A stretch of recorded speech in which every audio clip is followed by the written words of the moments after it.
finally, we see Rutgers men's basketball put together a performance against a ranked team that came out on the other side with a win. And first of all, Dylan Harper returns after missing the last two games with a high ankle sprain. He was listed as questionable. Steve Pico was adamant after the last game that he was trying to get back as soon as possible. I had heard positive things about his uh, rehab and just getting back into healthy enough to play, but I did not expect him to play tonight. And I did not expect him to put together the type of performance that he did, which was just absolutely stellar. Rutgers just riding him to victory in the second half. A lot of great contributions on this team in this game, but Dylan Harper just showed how great he really is. And to do this after the last month with the flu, with the ankle, not being close to full strength, to play as many 34 minutes tonight in this win. He had 28 points, 7 of 15 from the floor, 11 of 12 from the foul line. Rutgers as a team was dominant from the free throw line, which is a huge part of the win. 3 of 5 from three. But the shots he made, so many momentum shots in this game, all the threes, that one play late in the game where he saved the ball going out of bounds, behind the back pass to Jermichael Davis, got back down to the end of the floor. Ace finding him and Dylan in stride, knocking down the three. I mean, every three he made was just so big tonight. And he just had a knack for, when Rutgers needed a basket to stay in the game, to keep control of the game, he was able to do it. And also just his ability to close out from the line. He's struggled at times this year to not play really at full strength over the last month, and have the legs that he did late in the game to make those free throws was really outstanding. 6 rebounds, 5 assists, did have 3 turnovers, 4 steals and a block, plus 12 in the game with Dylan Harper. Rutgers wins 82-73. But it's also what Harper does for the rest of this team. The roles that kind of everyone filled out behind him. Ace stepping up in that first half, scoring-wise, did not touch the ball a lot in the second half. Just 4 shots in the second half, 2 of 4, 6 points in the second half, but he had 6 rebounds. Illinois, top rebounding team in the country coming in. It did seem very ominous in that second half when Illinois was just dominating Rutgers on the glass. They could not get defensive stops because Illinois kept getting offensive rebounds, and you felt like the game was slipping away. And Ace Bailey stepped up and won the game, helped win the game for Rutgers in ways that aren't just his acrobatic highlight reel jump shots. He was fighting for rebounds. He was defending. He had 3 blocks in this game. He had overall 18 points, 7 of 13 from the floor, made all 4 free throws, but 11 boards, 5 offensive, 2 assists, 3 blocks in 36 minutes, plus 11 for him. But his just effort plays in this game, I thought, were really key for Rutgers. He put on his lunch pail. He brought his lunch pail, and that's what's been great to see about Ace Bailey at times this year when he's able to do the dirty work for this team. And him and Dylan were a great compliment to each other in this game, and it was just amazing to see, especially him bouncing back after that Michigan game, getting doubled most of that game. Illinois did not do that in this game. Ace was trying a little bit too hard in the first half, took some kind of awkward shots, but also stayed within himself, had some electric dunks that Dylan to Ace dunked on the backdoor cut to start the second half was a great sign. Got the rack going, got the team going. And then they had that lull mid-second half where Illinois took control of the game. I mean, Rutgers jumped out to a 23-6 lead in this game, but it should have been more, to be honest with you. They were not making shots. Overall in this game, let's see, first half, Rutgers shooting just 39%, 13 of 33 from the floor, 1 of 5 from the three-point line. Getting to the line saved them. They were 10 of 12 in the first half from the foul line.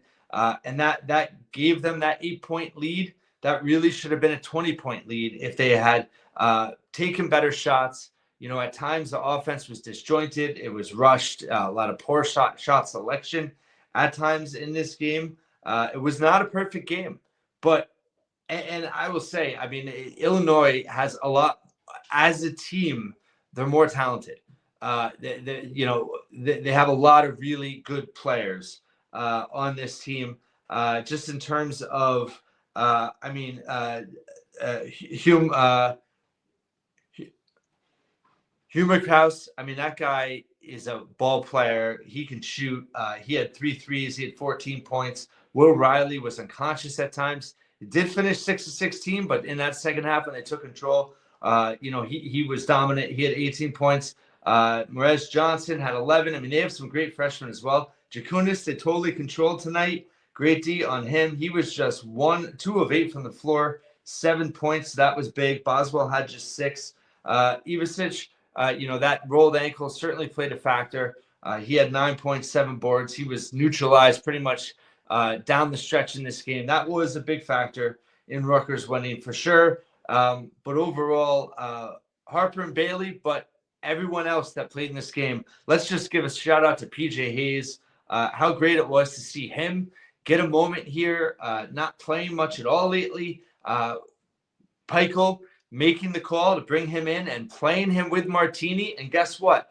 That dice worked in this game, that decision. J-Will was frustrating as hell in this game. He was back from being sick. He made a lot of, listen, he makes mistakes. He fouled someone from 3 yet again in this game. He forces things sometimes. But I thought the way he played down the last 7-8 minutes of the game, he totally turned it around, and I think he proved his value. If he could play like that, he serves great value to this team. My point is, when Hayes got in the game, J. Will swung the ball to Martini, who had a crisp pass to Hayes, who knocked down the 3, and then the next possession, J. Will found Martini for an open 3. So to see Hayes and Martini hit back-to-back 3s together, was a sight for sore eyes for Rutgers fans. It's something we've been waiting to see all year. But J. Will had assists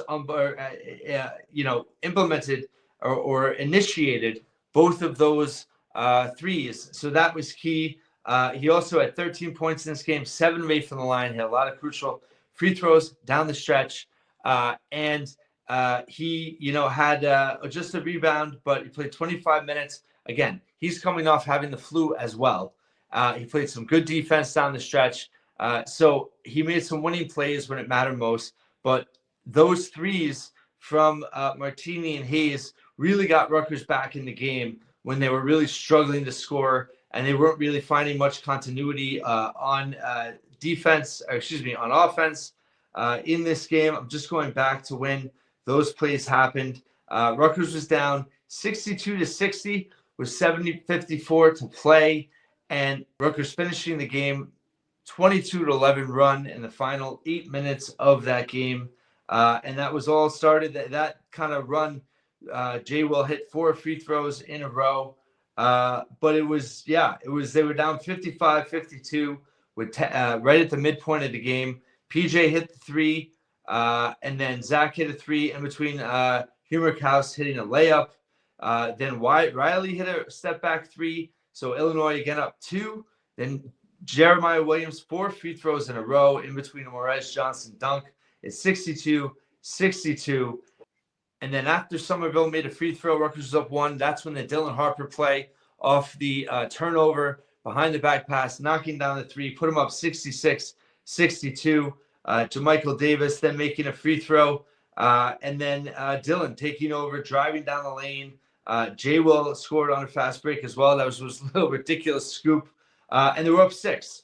And it went back and forth from there. But Rutgers, really never relinquished it from there. Dylan had 2 free throws, put him back to 6 with 3 minutes to go. Somerville, when the one play with about 3 minutes to go, Underwood doubles Dylan at the top. He makes a great pass to Somerville, who hit a big shot from right on the foul line. Did foul out soon after. He's got to stop complaining. He's complaining way too much. But he played hard. But that was a huge jumper in the game with 2 minutes to go. Put them up 8. That really was a major bucket for him. And the rest is really much, Rutgers just made free throws down the stretch. Illinois finished 1 of 9 from the floor, I believe. So Rutgers, bringing the defense at the start of the game, the defense at the end of the game was Steve Peichel coach defense. Overall, they held Illinois to 42% from the floor. Illinois just 6 of 28 from three tonight, 21%. They were 13 of 19 from the line. Rutgers 28 of 34 from the foul line, 82%. You had Dillon 11 of 12, J. Will 7 of 8, Ace was 4 of 4, Somerville was 3 of 4, Davis was 2 of 4, Martini was 1 of 2. Unbelievable performance from the foul line for this team. And overall, just 9 turnovers, 13 from Illinois. Rutgers held an 18-10 edge on points off of turnovers. That was huge. They had 8 steals in this game. And talk about getting out in transition. Finally, seeing this team use their athleticism and be able to get out in the break. 24 fast break points in this game, 24-10 edge there. And going up against Illinois, just -1 on the glass. 41-40 edge for Illinois. Tremendous effort by Rutgers. Again, they got dominated for that middle stretch of the second half. They could not get a stop. They could not get a defensive rebound. But the beginning of the game, they were rebounding really hard. End of the game, they closed it out. And I thought Pikel's adjustments with the lineup, Dylan Grant, he had 7 boards in this game. He defends. But Illinois was leaving him open from 3 for a reason. And that's what was frustrating was that, Illinois was adjusting to Rutgers in that second half, and Rutgers wasn't adjusting to Illinois. When Dillon just kept shooting those threes. When you're that open for threes, sometimes you got to realize it's on purpose. He was 1 of 6 from 3, but had 7 rebounds in this game. But Pikel did not go with Grant down the stretch. George gave him some minutes, but had a lot of fouls. Acuff did not see much time at all tonight. Obviously the Dillon factor, but just 4 minutes. But Jermichael Davis, listen, he wasn't flashy. He had 4 points, 4 rebounds, 2 assists, but he was steady. He played great defense. He was a plus factor on the floor for them, just in terms of how he performed, I thought, and handled himself. Overall, they were plus 15 on the floor with Jermichael Davis. That was the tops for the team tonight, even better than Ace Bailey and Dylan Harper. So Davis is playing winning basketball right now. No denying that at all. Hayes had that 3 off the bench. Zach Martini had 4 points with that 3. That was, 2 clutch baskets for those guys. Dirk Hack, minimal time, 5 minutes. So you see Steve Pikel evolving. You see him trying to find lineup connections, and I've talked so much about this in the offseason, finding the right matches, and he's still working on it, and he's trying to find a hot hand. And he's not being bound to just, part of the problem in the first 2 months when this team struggled and lost some games is the rotation was much more set, I think. The transfers were getting set minutes for the most part. He started losing time after Thanksgiving. But, Acuff has had his moments now. He's getting healthier. Hayes had a big moment in this game. Dirk Hack's been up and down, but getting the younger guys in the mix. But, he's not just sticking with one thing. Every game, he's kind of being fluid with the rotation. Obviously, having Dylan Harper back is a huge help in doing that. J. Will was healthy tonight to play big minutes. That was big. But Jermichael Davis's emergence has helped. And also Somerville, he gave him 18 minutes. But they're getting them, listen, they're mixing and matching that 5 without Agbole. And it's serviceable. Let's see, layups, they were just 7 of 18 in this game. 3 of 4 for dunks, so 10 of 22. Not great, but their points per possession tonight was very good. 1.2.62. Let's see, we take away the threes. We take away the layups. They were 16 of 38 from the rim and threes, which means they were 8 of 21 from 2. Well, you know what? They didn't turn it over. They got a lot of offensive rebounds. Second chance points, 12, which is, solid overall in terms of, let's see, offensive rebounds. They lost 18-16. Illinois had 20 second chance points. That kept them in the game. And then points in the paint, 30-24.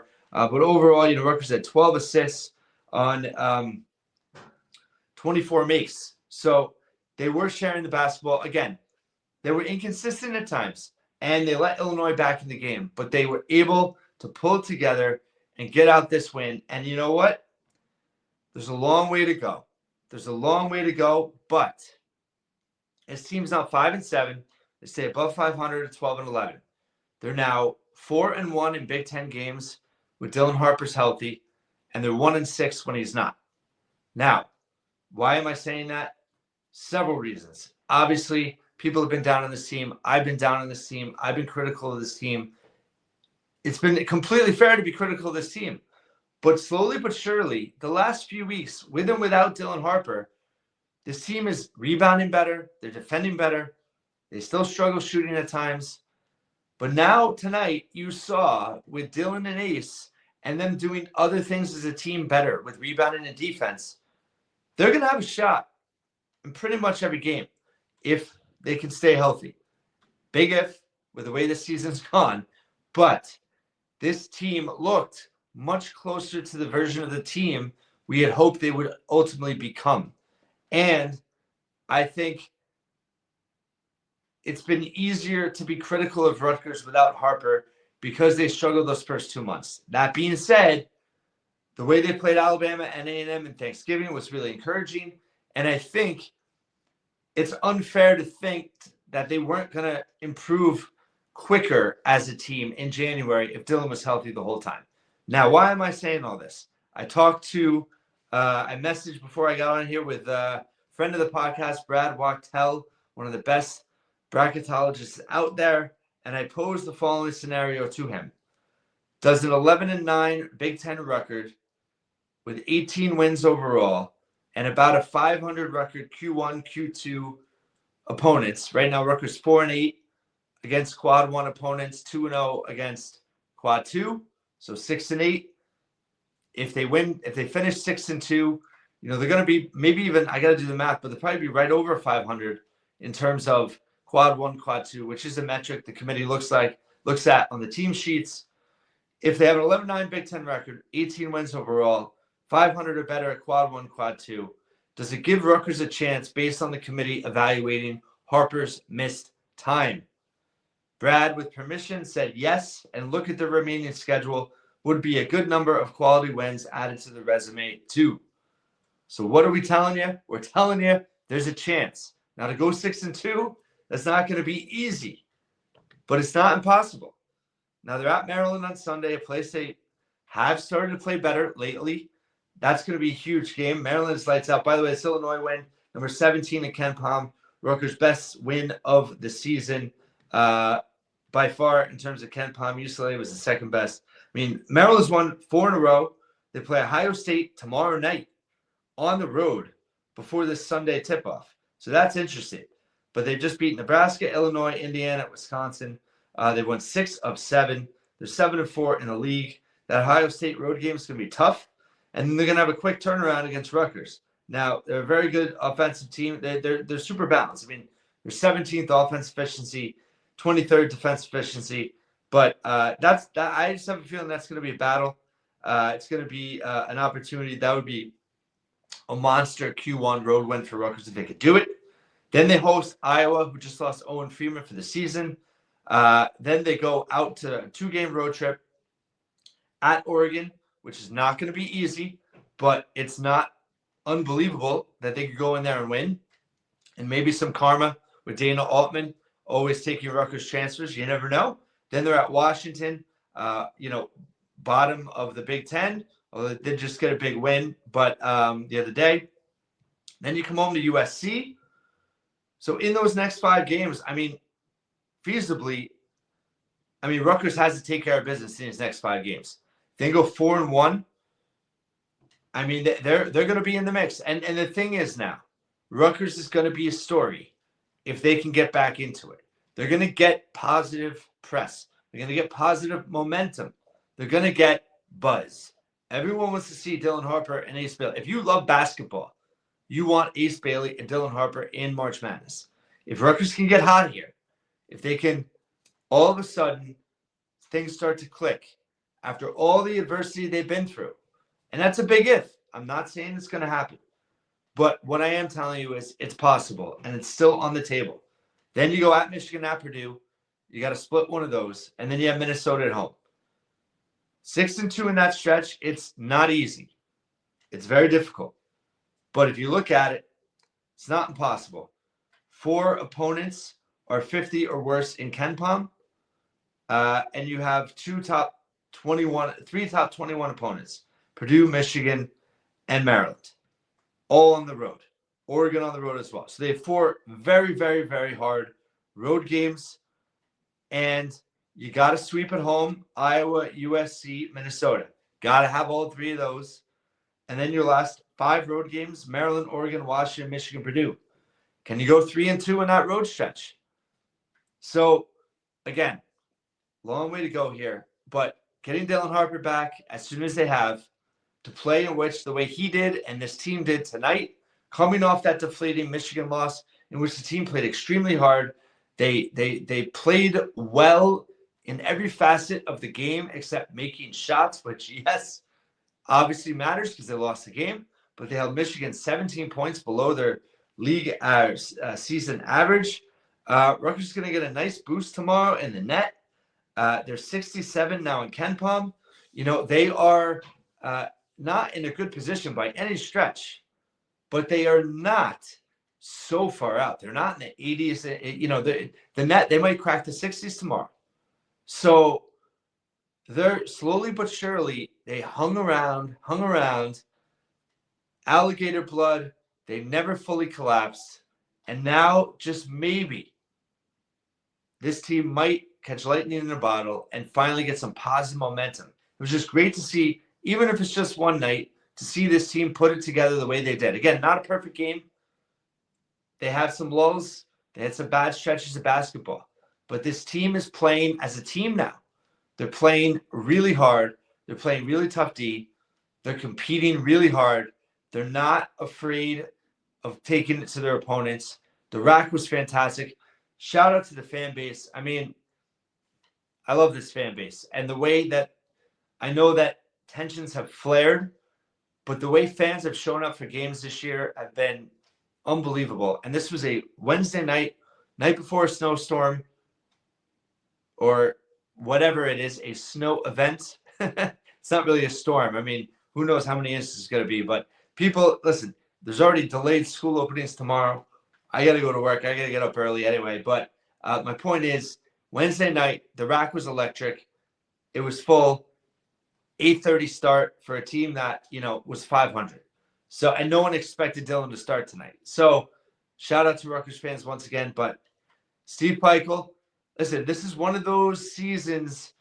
It's like we've lived 10 lives already, and maybe it comes out at the other end where things start looking a lot better just in terms of the resiliency of this team, the resiliency of this coach, and his ability to get this team to improve. And it's hard to argue that this team isn't improving. Yes, they had some bad losses early on. They underwhelmed in terms of expectations. My biggest gripe with this team is they gave themselves no margin for error. So then when they did have disaster strike in January with Dylan Harper and other things, they were in trouble. But through it all, they keep fighting. They've now won 4 of their last 7. They're 5-7 in the Big Ten, and they're in the mix. A top 10 finish, a winning record in league play, it is not out of the question. And if you can do that, you are still relevant. You are still in the mix for March. I know some people are going to laugh at me. They're not going to like it. I'm going to get some angry mail, but I don't care because I saw enough tonight to see that this team can build off of this and they can stay healthy now and make a real run here. They have the ability to make a real run here. They're growing by the day. The freshmen are all playing. They're all growing.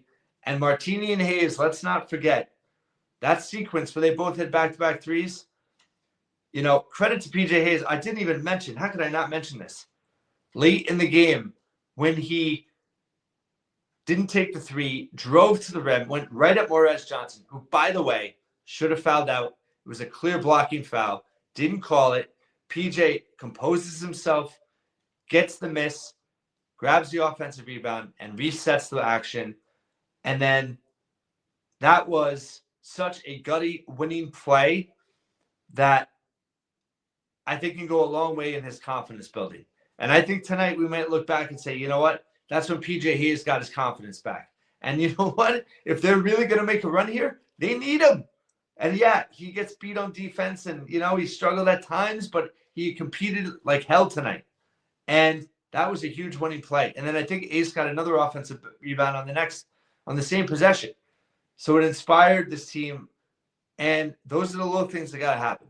And you know what? Every night, someone else has another role player's gotta have a big night. It's just that's the way this team's gotta operate. Ace and Dylan have to be Ace and Dylan, but the supporting cast has to be the supporting cast. And J. Will tonight, for as maddening as he was at moments, did have some big moments in this game and kept Rutgers in this game. And it was a great team win.